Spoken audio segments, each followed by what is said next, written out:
Welcome to Same Sex Dialogue. If this is your first time listening, welcome to episode number 27. Suck it, North Carolina. Here we go. Are you ready? Sit down, turn off the TV, and get ready to laugh your ass off. Because it's time for the Same Sex Dialogue Podcast, where you'll hear the most entertaining discussions about gay topics, current events, and news. Now, here are your hosts, K-Town and the super sexy fashionista, Kim Style.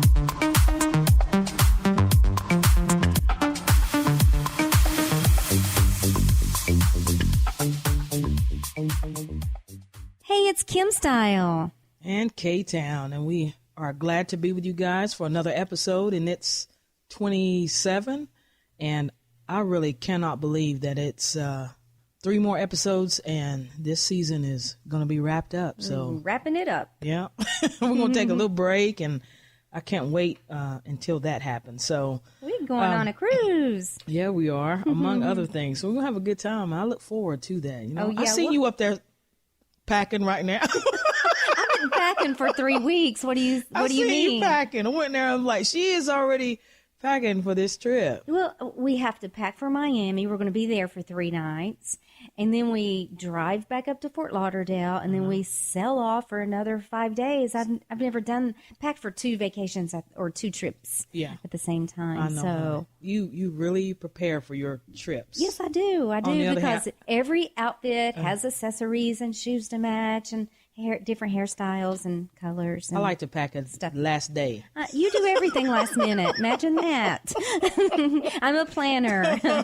You put out fires, and I plan months ahead of time. It's how we roll. You're so crazy. There's no happy medium with us. It's on or off. I know. I love that about you, though. You know, you really are a planner, and I'm really not a planner. Why do you love that? Because you're being not a planner gets on my last nerves. It does? Yes, I'm OCD. You know that. Well, so everything has to have its place. And you know how I am with timing and time management. Everything comes out of the oven, perfect timing. Everything's hot all at the same time. How'd I get off on cooking? I don't know. I don't know how you do that. But Remember that first time, that first year we were together, and I made Thanksgiving dinner for the first time all by myself? yes. Oh, and all the food came out Hot at the same time. I don't know how you did it. I don't know how you made all those meals. I made a come turkey out. and a ham and 12 side dishes. They all came out hot at the same time. Plus dessert was cold because it was supposed to be.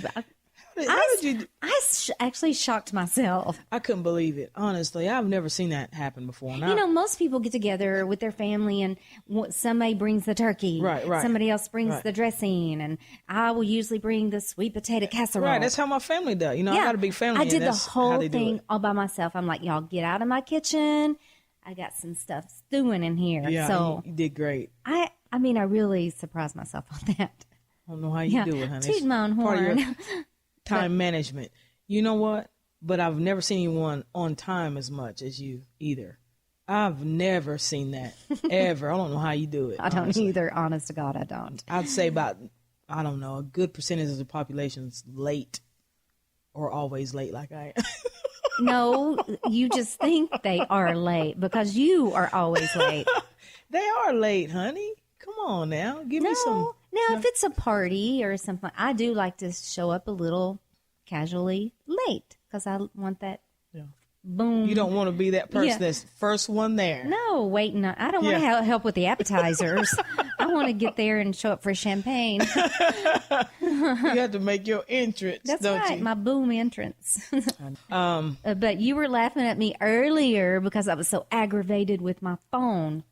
I know. Yeah, your phone is getting on your last nerve, and I know it is. I think it's time to get a new You need one, to maybe. know that that you I know don't where fix you're your going. phone by balling up hitting your it. fist and hitting it.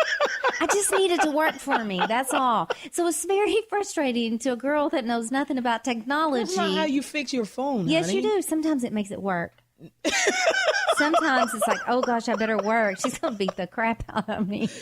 I'm not gonna lie, I've done mine that way too. But You've hit your phone too? yeah, I've hit it. But it never made it work. So I've stopped. I think it made it worse, actually. Yeah. It was just wild. You really do have a gift of diffusing situations. I do? Yeah, you do. You're very calming. I'm not. I'm off the chain. I know I am.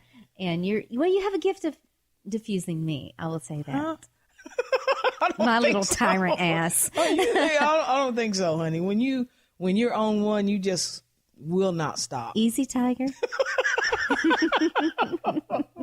You know what I was thinking about? How I was getting off work and I was thinking about there was a way that I used to go down to the carousel, and how it would be like at least 8 of us coming out of, our little small town of Morristown. We'd all go down there.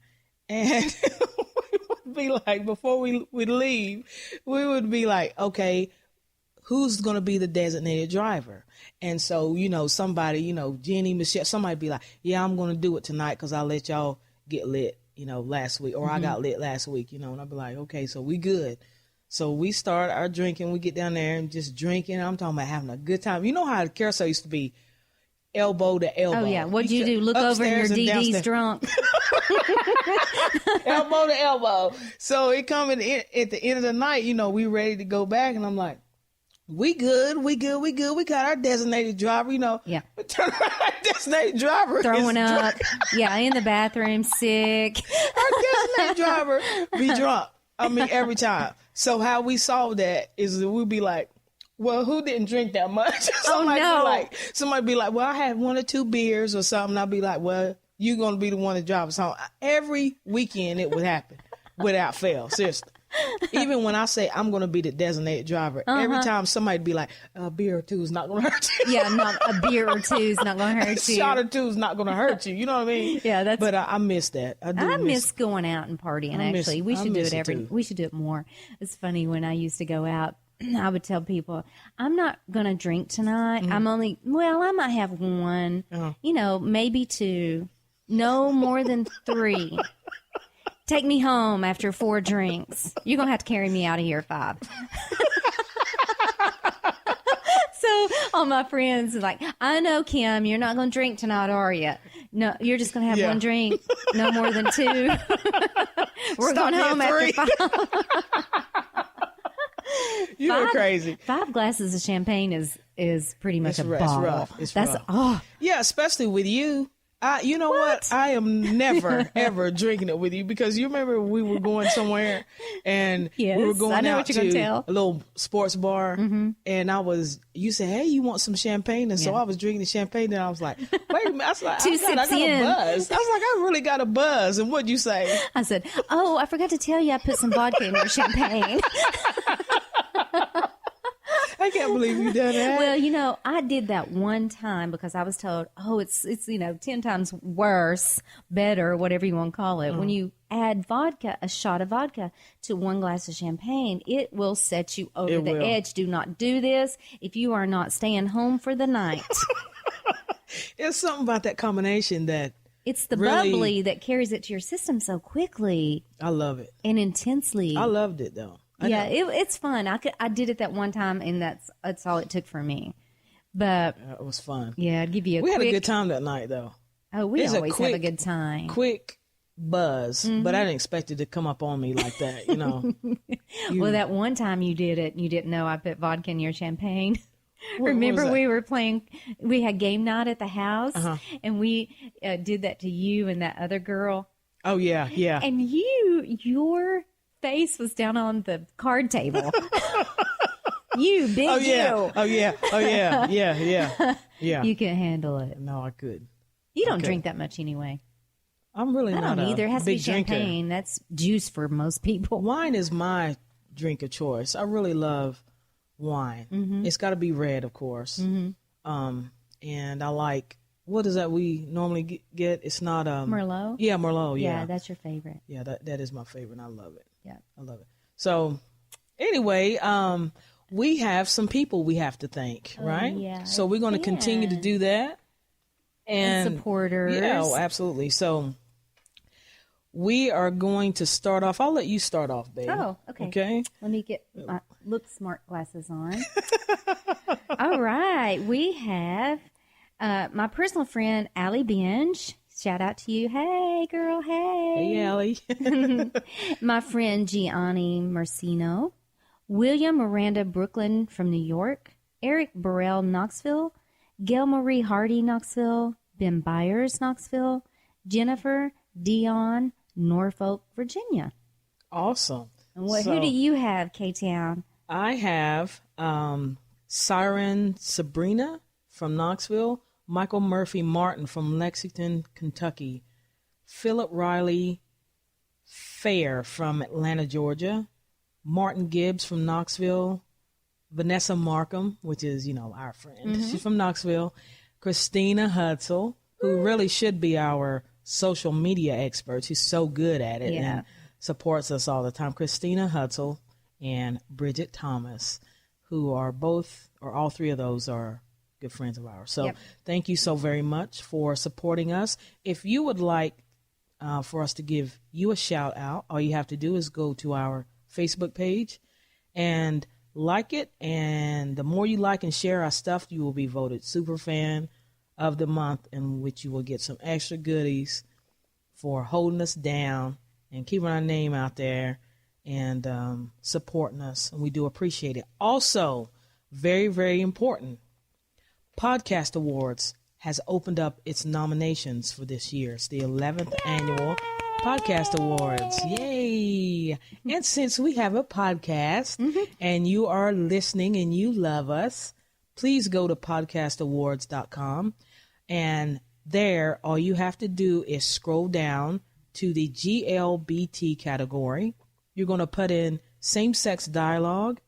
And then under that, you're going to put in our web address, which is samesexdialogue.com. And then you're going to scroll to the bottom, put your name and your email address so they know where the nomination came from, and submit.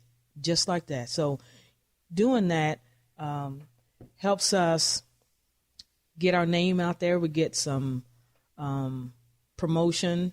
I'm not sure what all the, like prizes, or if there is a prize. I know there's a trophy. But we will be representing you guys in Las Vegas if we win that and get nominated. I can't wait. Or nominated and win that. So that would be great. Here we come, Vegas. I hope so. So please go to podcastawards.com, scroll down to GLBT category, put our name in there, put our web address, your name and your email address, and submit and help us represent you guys in Las Vegas. And we'll gladly and most definitely appreciate that. All right. Okay, so don't you have an email for us today, babe? Oh, as a matter of fact, I do. I have a good one. I picked a good one for today. All right. Nothing to do with North Carolina, but still an issue. All right. It reads, my fiance and I love listening to same-sex dialogue. We are planning our wedding, and we're told by a local bakery they did not want to do our wedding cake due to us being a gay couple. What is your opinion of this, and how would you handle this situation if it were you? Get a lawyer.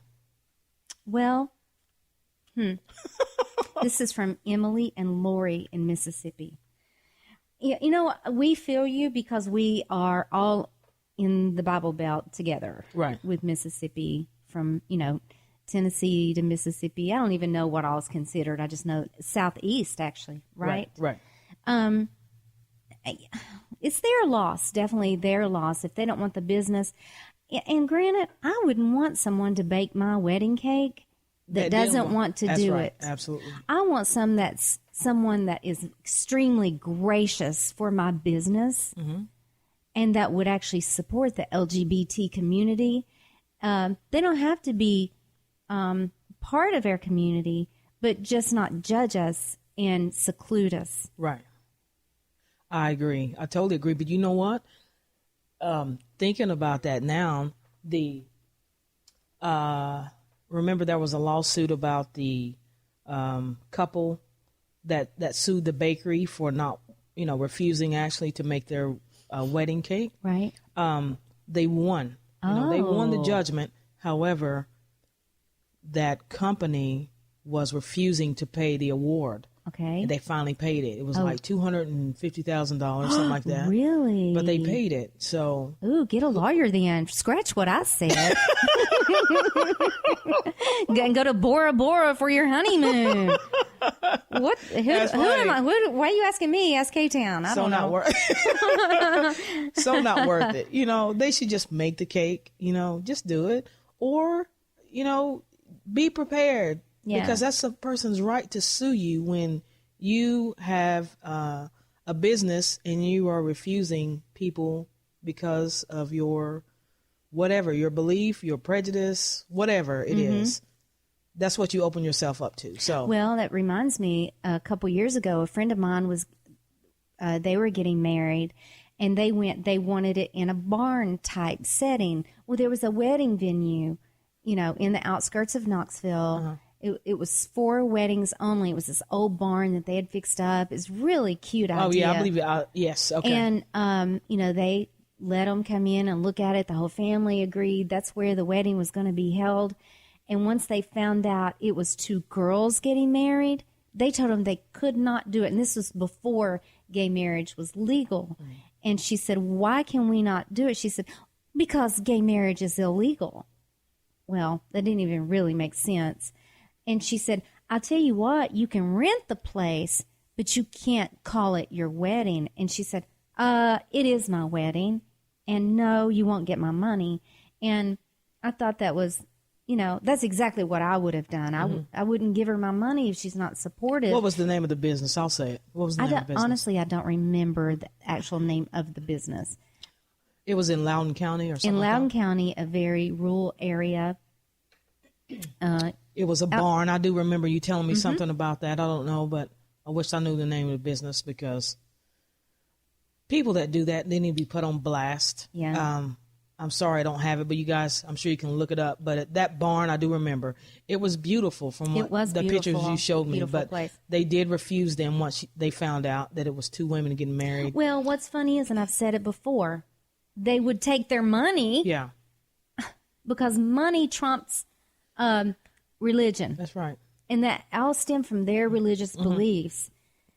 It wouldn't matter if you're renting it out, if you have a business and you're renting something out like that, it really shouldn't matter what, as long as it's in the same shape that it was. I'm renting it for 4 hours on Saturday afternoon. I don't care if we're having orgies inside. None of your business. It's mine for that 4 hours. Right. But, you know, I understand she still didn't want to have her wedding there. Yeah. And she didn't. She found a much better place, actually. It was way more classier. It was classier and more beautifuler. It was way more gooder. Yeah. Wow. Yeah. People are something else, really, when it comes to that. I wonder how their view has changed now. I should call down there. I should call down there and say. You mean since it's not. Since it's legal. Yeah, gay since it's legal now. Ooh, we should give them a call. Yeah, we'll call, and then we'll report it on our next podcast. Yeah, we'll let you. We sound like Nolan from. We sound like Nolan from Revenge. Yeah, we missed that show. Revengey. Revengey. We're so revengey. Emily and Lori, I hope that helps you, and congratulations on your wedding. Yes. Thank you for listening to Same Sex Dialogue. I sound so official sometimes. Crazy. You know what? My bad. Let's hear that rant before we get to the interview, babe. All right.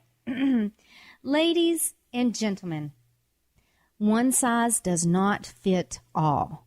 So I went shopping the other day, and I was trying on this great dress. It was kind of like a swimsuit cover-up because, you know, we're going to the Bahamas in a few weeks on a cruise. And I picked this dress out, and it says one size fits all. That gets on my nerves anyway. Number one, I am 5 feet 0 inches tall. And on a good day, I weigh about 108 pounds.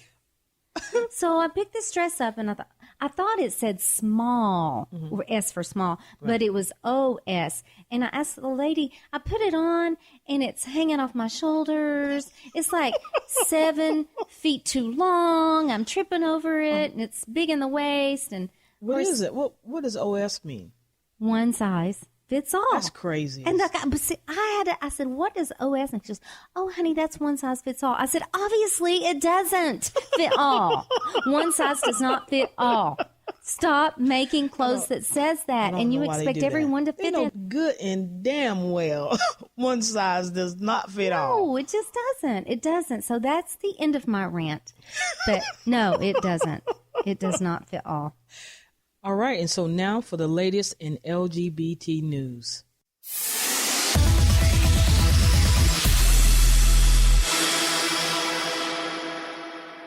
All right, so for the latest in news. Now, the focus is still primarily on North Carolina.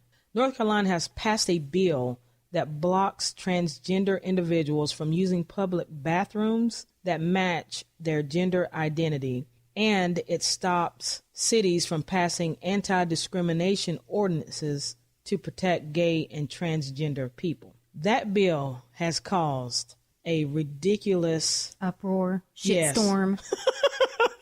Yes. The Wells Fargo building, if anybody's been to Charlotte, is that big, beautiful building that looks like a, I don't know, it's just weirdly shaped at the top. It's kind of flat at the top. And they lit up that building in that law, and they like lit it up pink in triangle, pink triangle. wasn't it? It's neat. Yep. They lit it up as a pink triangle. Good for them. Right, because they oppose that bill because they know that it's unfair.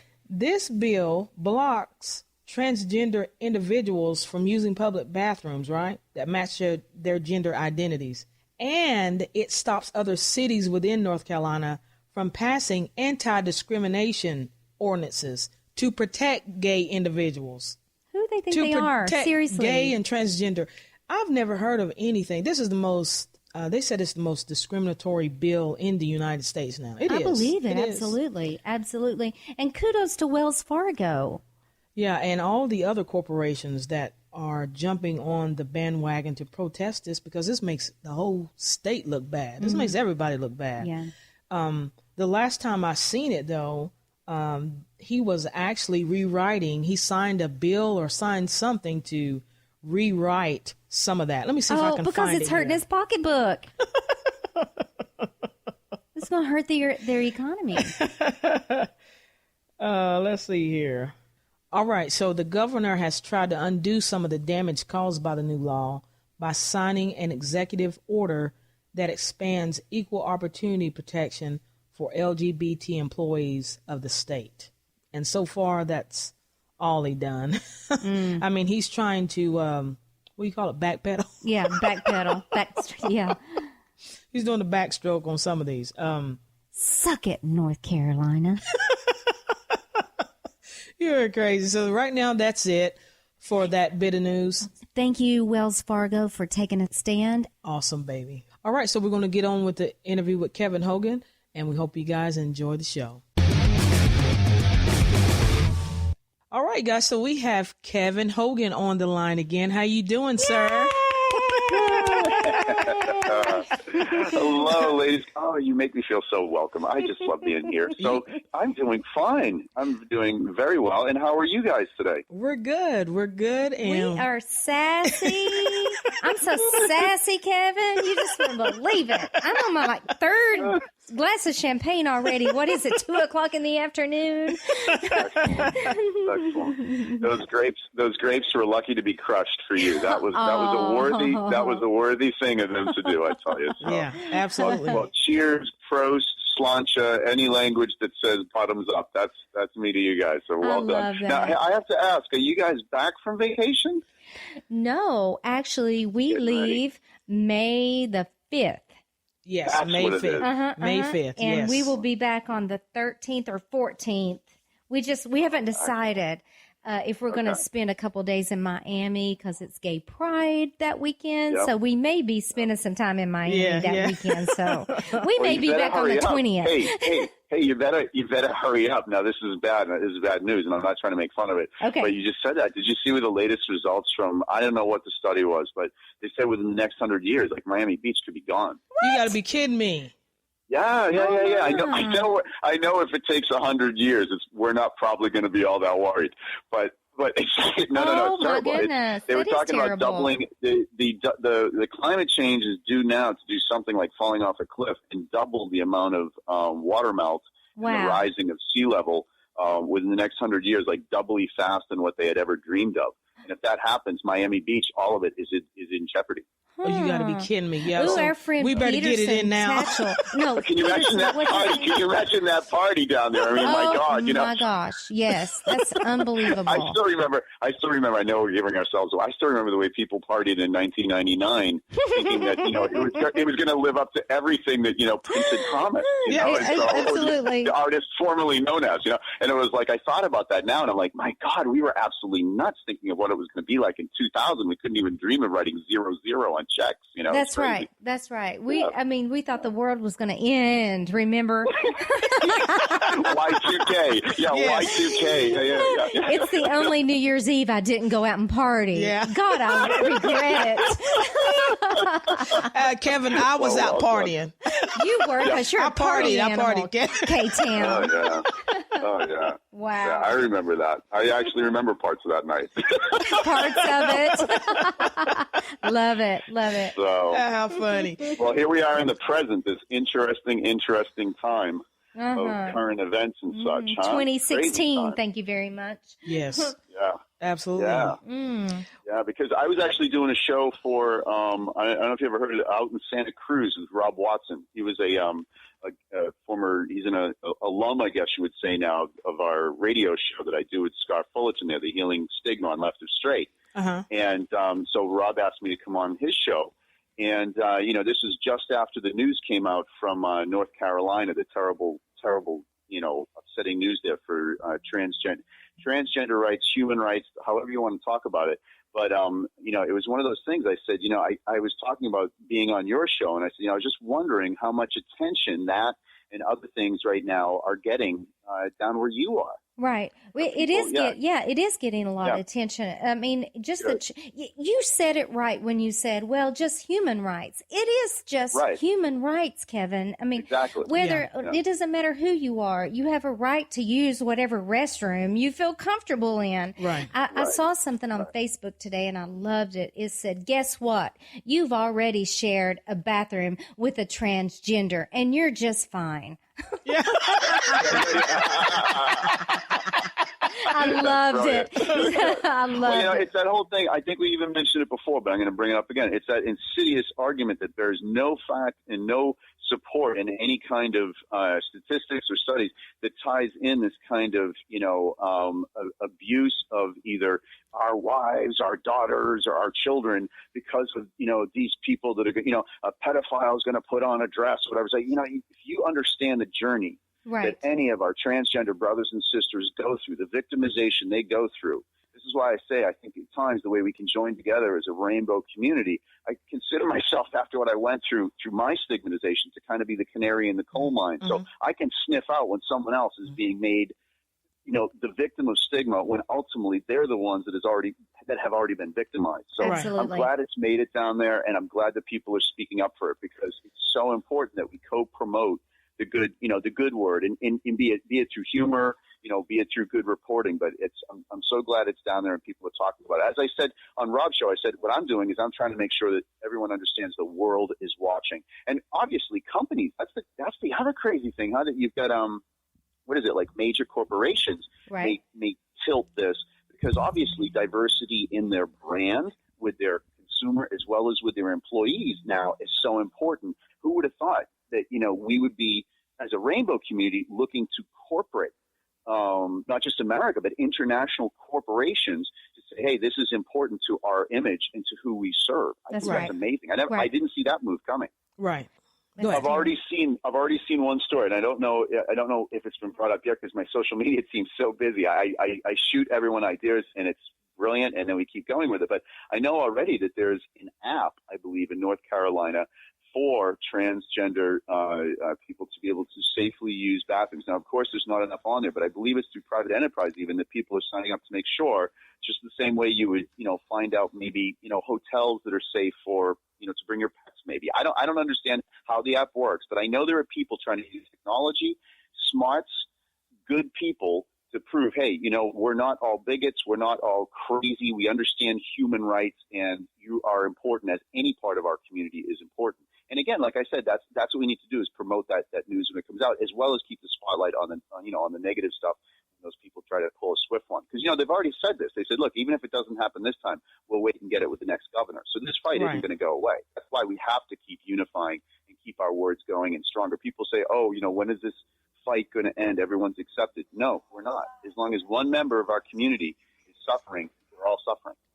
All right. So, Kevin, what we want to talk to you about today is the stigma portion of Healing Stigma, your website, Sure. the facets of that, and, how it's helping people. Also, I want to talk to you about what happened with the Department of Health and Human Services for you. What happened with that? Tell us about that.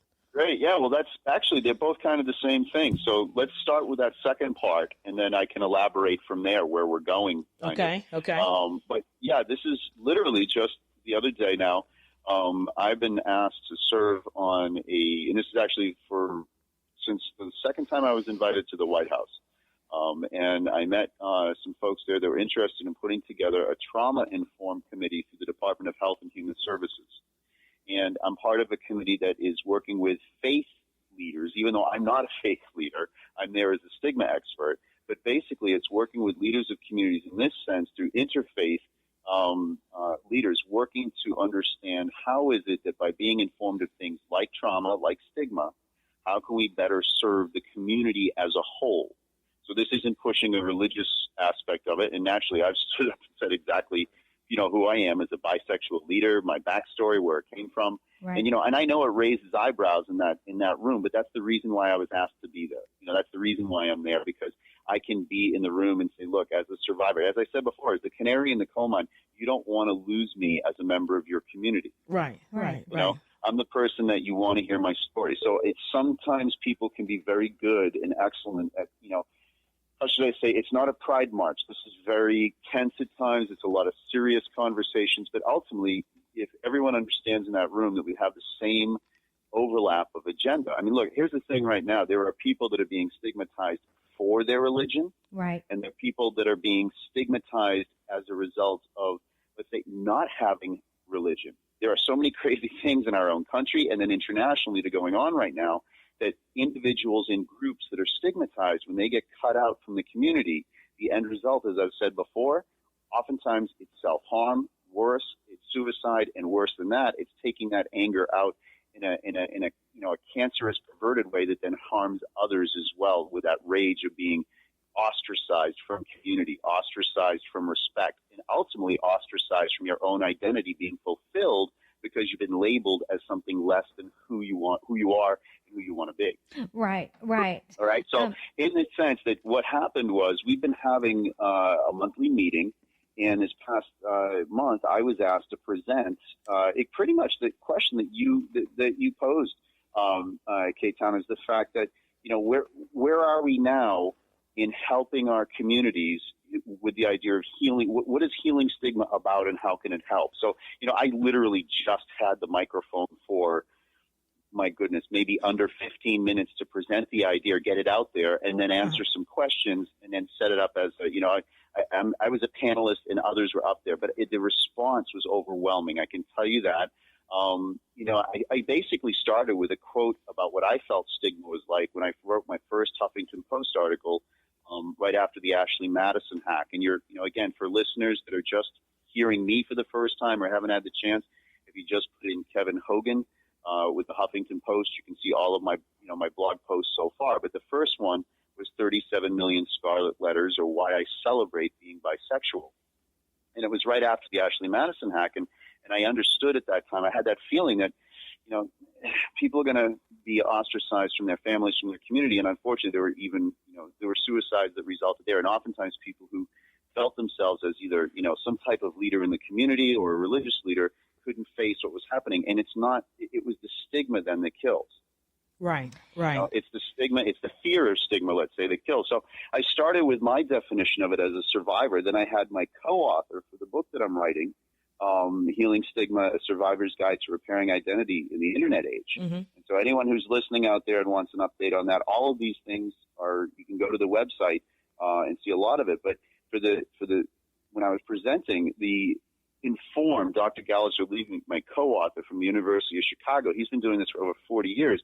And like we say, I'm a survivor of it. I was thrown out in front of the bus, and now I can stand up and say how I survived something that many people haven't.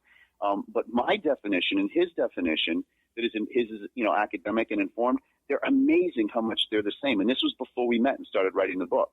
Right. All right. Awesome. So as a survivor and as an academic, we both see it as the same thing, which is it's an attack on the outside. So you can lose your job, you can lose your marriage, you can lose your children, your family. It's also an attack on the inside. When those things aren't there anymore, you feel less yourself.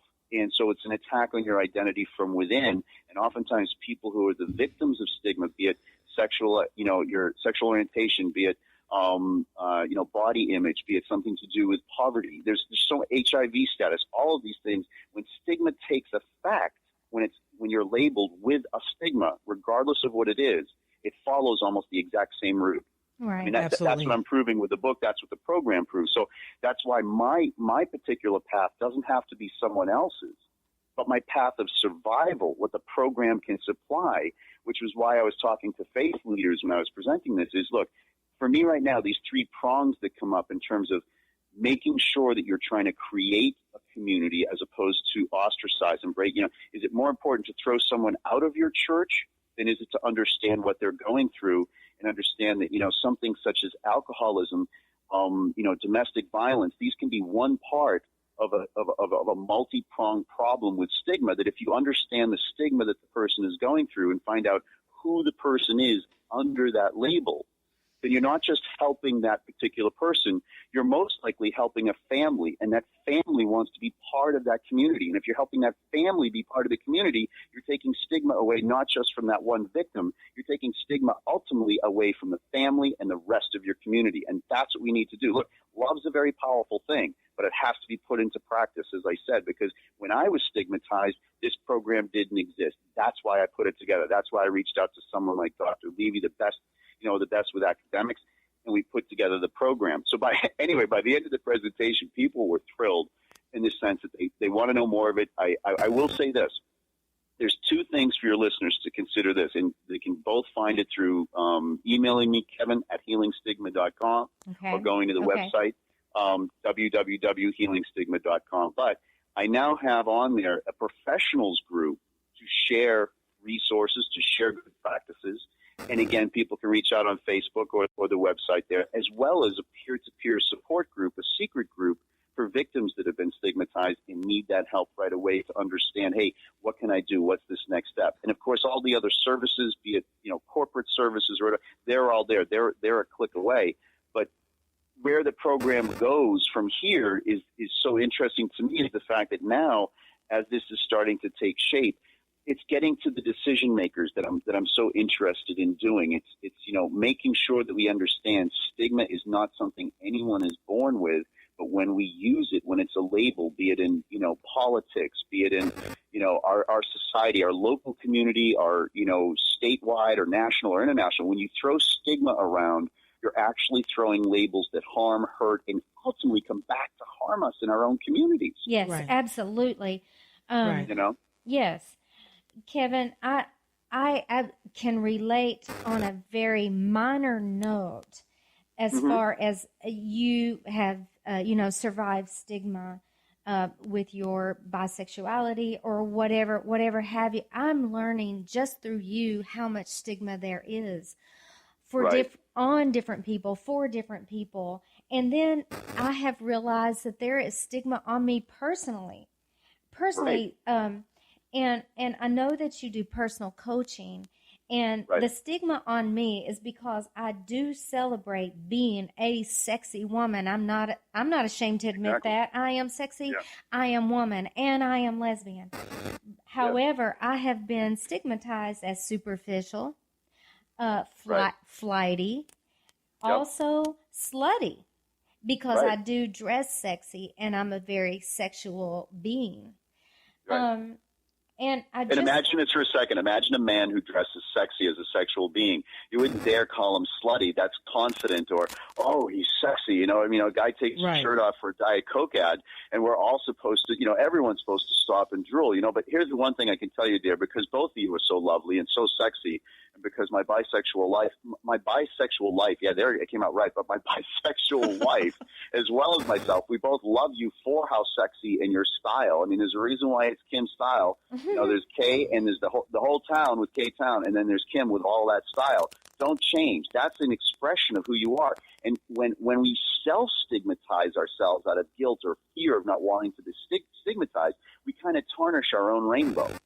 Absolutely. Right. Well said. So I can tell you right now that's a little free personal coaching, but I will help you guys polish up your rainbow with pride anytime I can. And one way I can tell you is this, by the way. I spoke to Scott, my co-host.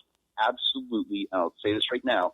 I'll say it live on air. We definitely want to invite you on the show as soon as you'd like to come on, because I said, listen, these ladies absolutely need more airtime to talk about what they do.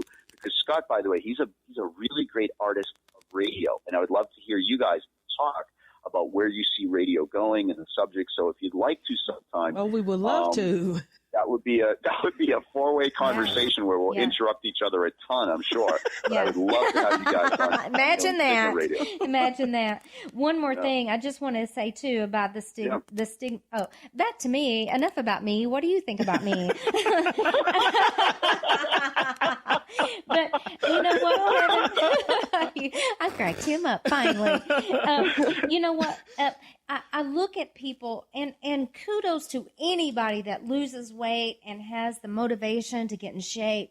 But if you take someone that is heavier and they, you know, lose weight and they feel really good and they start feeling sexy about themselves and they start dressing sexy, that's a different people. They have a different stigma, if you will, on someone that has lost weight, which I've never really had a weight issue, but I've always dressed sexy and I've always felt sexy and I've always celebrated that.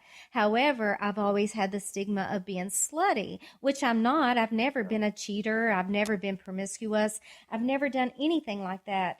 And but think about this. Think about how much on the gender scale for transgender expression of someone's inner beauty coming out in style, right?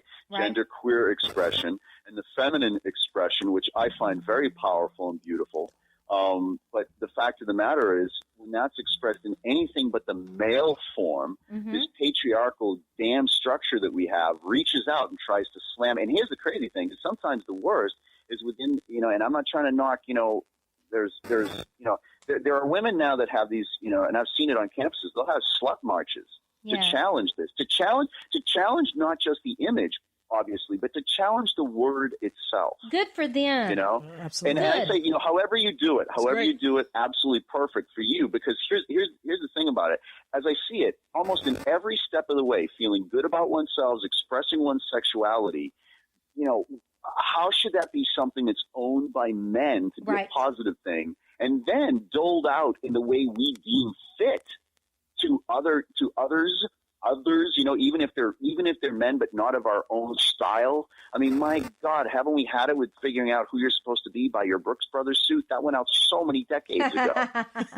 And so for me personally, what you're doing is just such a part of it. And it helps because people who are listening to this, that's what a Pride March, if you haven't been to a Pride March, let's keep swelling our numbers, because that's the thing that's so important. I see it happen in Boston, in a town that can be, you know, I love Boston, I really do.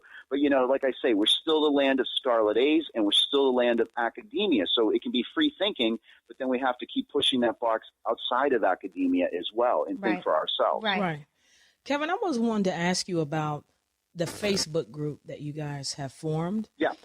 Has that been an issue, trying to reach out and you know, get people interested in interacting with each other? How has that actually grown? I think it's growing organically. I think here's the thing. There's a huge group. I was invited in the third year of its inception. So I've come into, I believe that you get tail end of the second year, the beginning of the third year. And each year it has grown. Now, in the same way that, I was at the first group of bisexual leaders to be invited to the White House. And the first time we were there in, I'm trying to remember now, 2013, I believe, was it was 33 of us, because we called it the White House 33. And then the second time, back in 2015, there was nearly or over 100 of us. And so you recognize the original group, but then it was so exciting to see the larger group and where other leaders were coming from in the community. But that doesn't necessarily mean that it stops there, and obviously a movement has to keep going. So in this sense, those that are working in the group right now are those that are interested in using the group and committed to, how should I say, adding something to it. I think there's a lot of people that are in the group as well that may be busy at the particular time that there's a telemeeting or a presentation, but that's why this stuff is also sent out to the whole group. And that's why it's hats off to the Department of Health and Human Services, because that's why this keeps happening. There's such good people in government. I always say that there's such good work coming out of there. That's why I work. Yes, I'm an activist. Yes, I'm an advocate, but I also want to use those that are in the system as opposed to trying to, this whole thing about make America great again. Really, my father is buried in a veteran's grave that is maintained by some of the most amazing volunteers you'll ever meet. Wow. Right? In a veteran's grave, very close to where I am. And he's not buried in a country that isn't great. Yes. It's great because it produced a man that sent his first kid, his only child, first one for him that ever went to college, to be a free thinker that I am, to be able to be the sexual orientation that I am, because he believed this country was about freedom. Right. So for me personally, in all of that, it's the fact that when we get together, when we start this message in the group that I'm in, it was hard walking in saying, I'm not a faith-based leader. No, you're here as a stigma expert, and we need to recognize that and not turn people away that are being stigmatized. And I realized, if that's what I'm going to do, I'm going to make it the best group it can be. And the way they're working it, the way that the information is getting out, those faith leaders that want to be part of it are listening because they want to use this.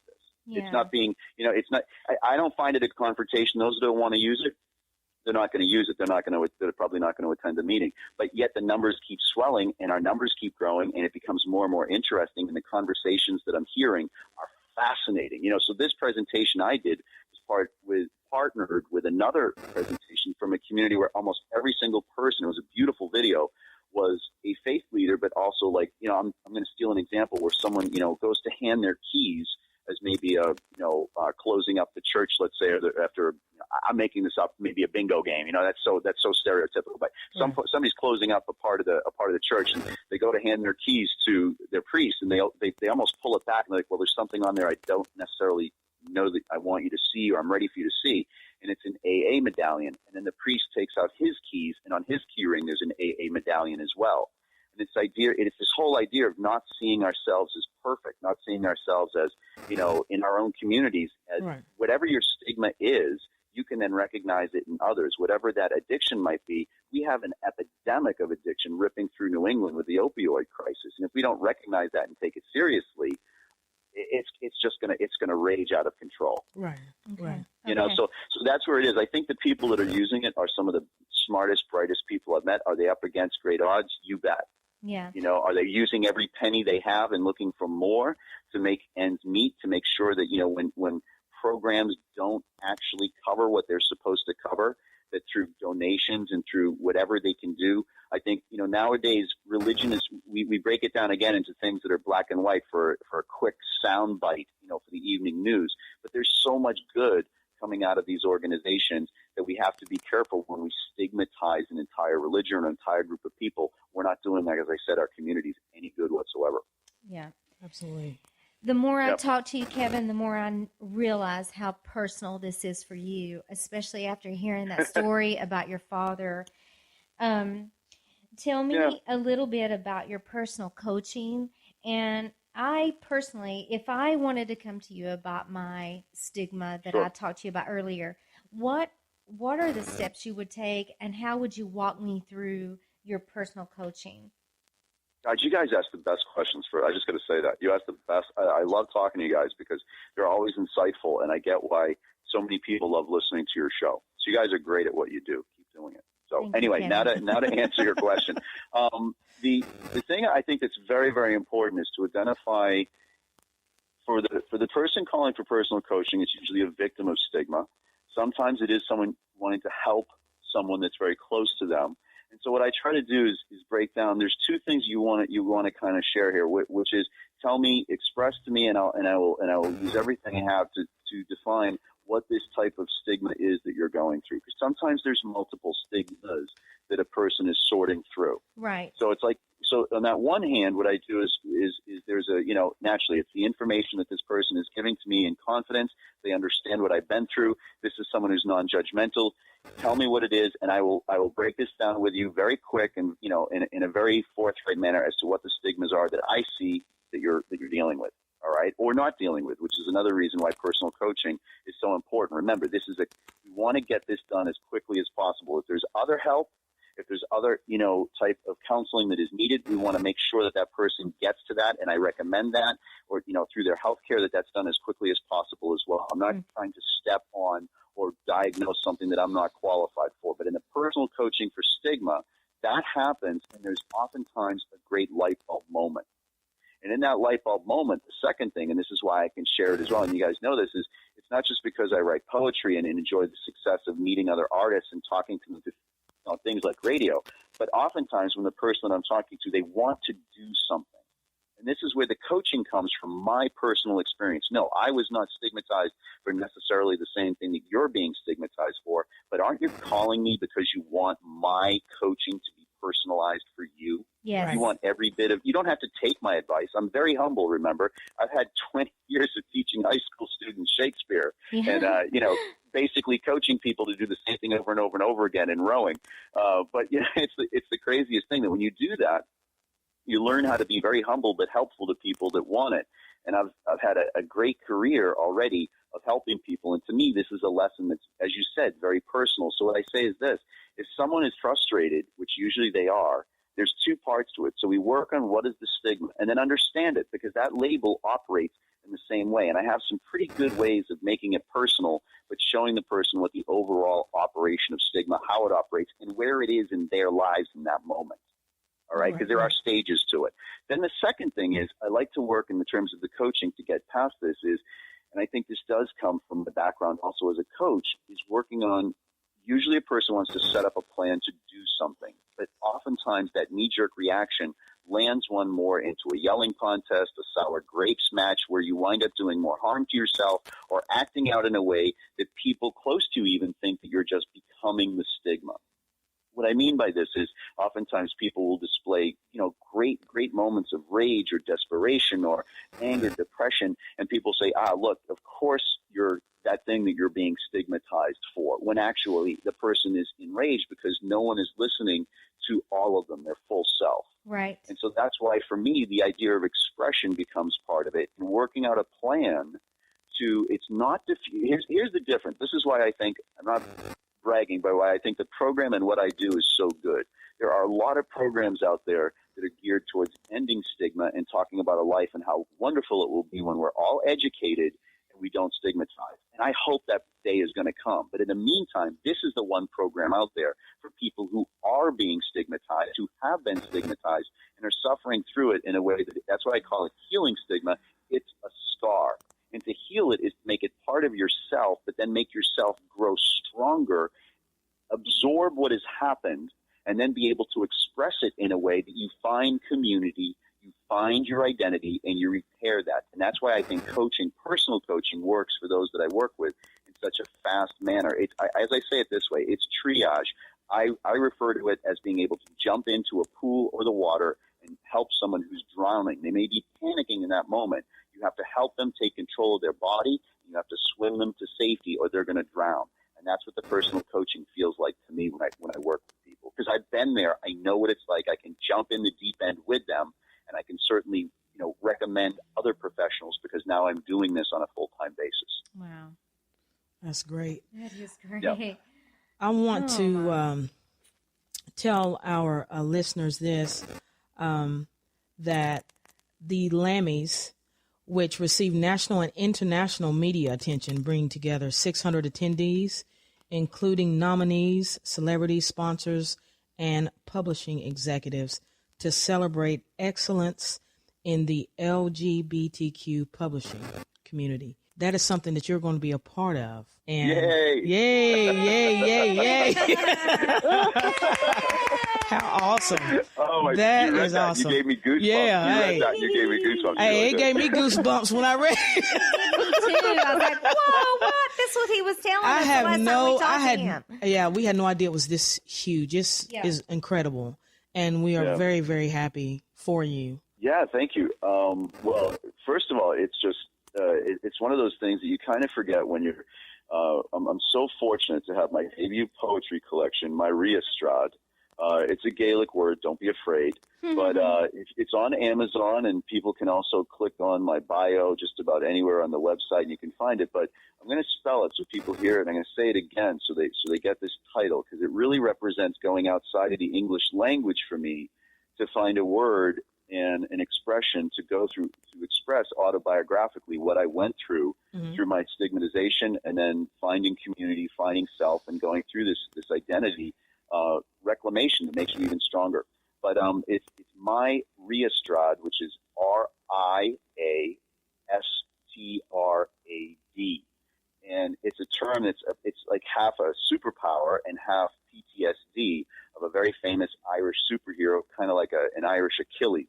Now, the collection isn't difficult, I don't think, to read, and it's actually written up in many of the lovely. We just got a new review on Amazon that was so powerful and wonderful, and I'm moved by what people are saying. I really am. But when my publisher at Antrim House, Rennie McQuilkin, he's also been named the Poet Laureate of Connecticut. When he and I first started going over this as a manuscript back in 2015, he offered me a publishing contract. We put it together, and it's really my wife is my first ideal reader, and she works with me on everything from design on this, as well as Rennie, my publisher. It becomes such a passionate thing, and then when it's published, you oftentimes somewhat, I'm not saying forget, but you put it into these contests and things like this, and say, well, it's really nice that it's getting the attention and people are reading it, and it's getting reviews. I mean, Amazon reviews.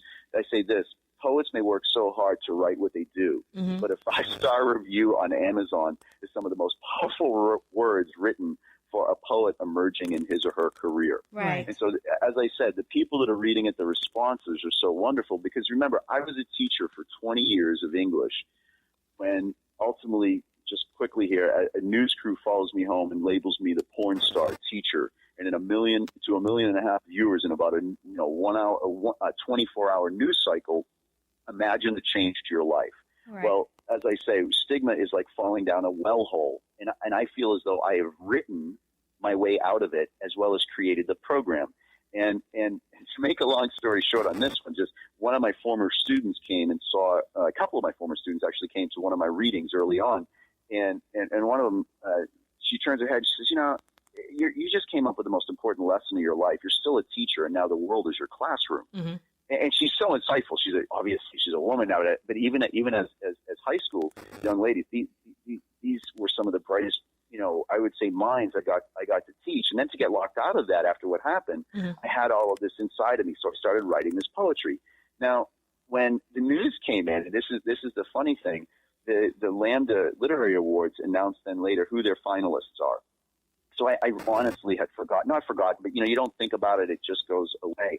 But what happened was, my wife and I were looking at Mass Poetry, our Massachusetts Culture and Arts Poetry organization for this. This is another interesting thing. Just interviewed their director, as well as Rennie McQuilkin, on it's up on the Healing Stigma radio show. They did a great show, because we don't have a poet laureate in Massachusetts. That's another story for another time. But anyway, we did this thing, and they had just interviewed me, and they had just talked about the book as a new hot read in Massachusetts, which for me, this is poetry is one reader at a time. It's so subjective. So anyone who hears this and even just goes and reads a couple of the sample poems and is interested in it, literally every time someone reads poetry and is moved by it, that's how you do it. It's a very fickle muse. But for me, I love writing it, and it's very powerful for me, and it comes from many, many years of having these other powerful influences of teaching poetry, within me. And so when this happened, we were looking on the website of Mass Poetry, checking out the interview, and I was so thrilled. And the book cover was up there. And we got this thing that, honestly, this is not a knock to Lambda Literary, but I thought it was a spam email because it came in at the same time, and I thought it was an offer for something, and it was announcing that I had been named a finalist in the Lambda Literary this year. And I literally, I must have read this email like an idiot for about 3 times. I read it before I realized this isn't spam. And the reason why it's so long is like what you just said. It had all these things that are going to happen when you get to New York and why they're so happy for you and what we want to do as a finalist when, you know, you got to send this in. And I was reading it and I must have looked like I must have looked like when the Chihuahua turns his head to the side when I ask him something really difficult. He's trying to figure it out. He's like, what? Now, I know that was a really that was a gushing emotional story, but that's the way it felt. And then since then, the interest in the book, the other things that have been happening for it, you know, the readers are starting to, you know, happen. And so here's the other thing, and I know people say this, but now I can honestly say it. The fact that this little book has been named a finalist, and you asked for what? It's in the bisexual literature category. So this year, the nonfiction and fiction category has been. I'm not involved in all the numbers in this. I'm just an entrant, you know. But they're both together in one category because of how many were entered or whatever. I don't do the math in this. But here's the one crazy thing. So out of all the entries for bisexual, nonfiction, and fiction, this little book is the only one to make it to the finalist as a collection of poetry. And so for me, I've already won. I mean, this is the attention that I've already won. And so whatever happens at the show and the awards and all, it's wonderful. I love all of the authors. I love all of the titles. And I just want, in this way, for me personally, for people to understand this, it's literally like turning around, having sent your kid off. It sounds terrible. It's like you sent your kid off to boarding school and then you turn around afterwards and there's Steve Jobs. Yeah, right. I gotcha. Oh my God, you went. I look at this little poetry book. I'm like, oh my God, you went off and got named a finalist in the Lammys, and I'm looking at Maria Strad, the book, and I'm like, oh my God, I'm so proud of you. You know, it's that's the way it feels. And in the meantime, I will tell you this: we found this out, and this is really moving because you guys, I think, have looked at some of the poems. There's a poem in there called "The Gender Bend," and it is absolutely powerful to me because it speaks in part to what I feel. We've read it. Yeah, we've read every one of them. And this is long before North Carolina happened, but that poem is going to be published. I just found out. And again, I think this is because of the Lammys and things, you know, the word getting out. It's going to be published in the summer edition of the Gay and Lesbian Review. It goes out to so many book readers, goes out to so many, you know, I think the well-read of the rainbow community looking to see what is out there hot in literature. I'm so honored that that's going to be in the, the July-August issue. And that just blows me away. Again, that's where the poetry is going now. That's what this little collection is often doing on its own. It's going to the beach with the gay and lesbian.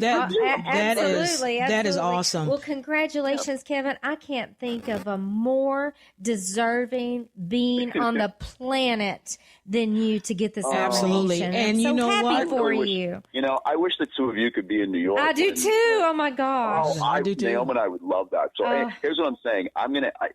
We gotta figure out a way to get that book into some kind of I don't know what it would be, a reading or something down south. But in the meantime, I am telling you this: we are on our. It's literally like I have to pinch myself, and yet at the same time, and this is the other thing. The most important thing to me today, other than speaking to you guys, is the fact that I started a new poem. See, I write every day. Yes.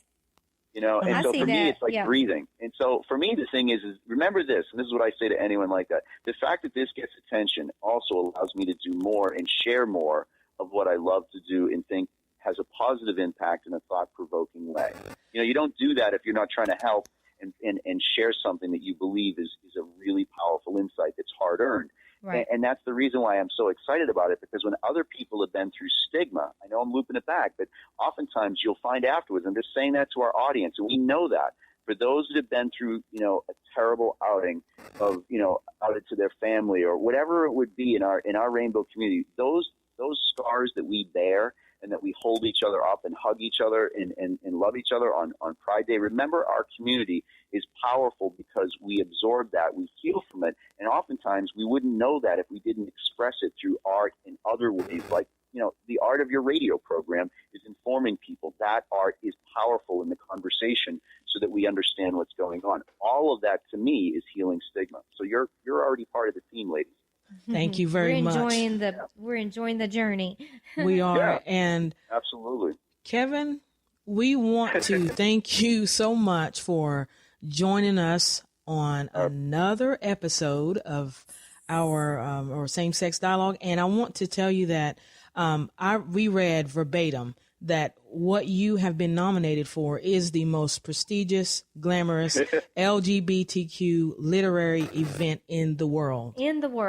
Awesome. Amazing. That is awesome. And we get to talk to you today. Yeah. Can I have your autograph? Oh, wait, I already have your autograph. Yay!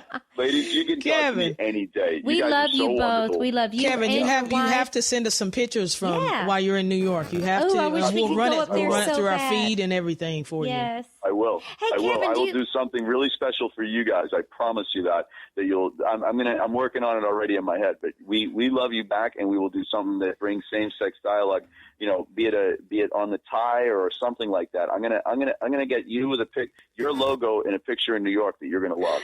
It'd be awesome. Thank you so much. Hey, we consider you and Naomi our friends, and so grateful that our paths crossed. Yes. You know, we'll do anything for you. And yes, please come back to Same-Sex Dialogue anytime. All right, but now here's the deal. You're going to come on our show now. I'm going to tell you this. I'm going to bug you after this is over because now I got to get you guys on because, as I said before, here's the thing, and I'm going to tell you this. Scott is a foodie. He loves to talk cooking.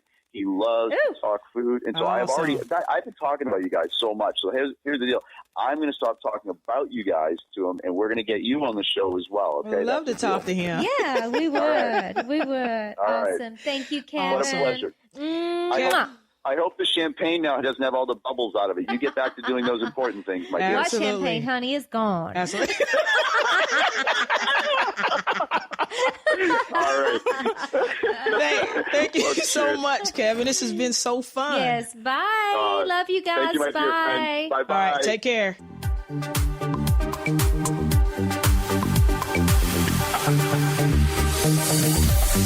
That's the end of our show. Don't you dare leave without going to iTunes to subscribe and leave us a 5-star review. Ciao, baby.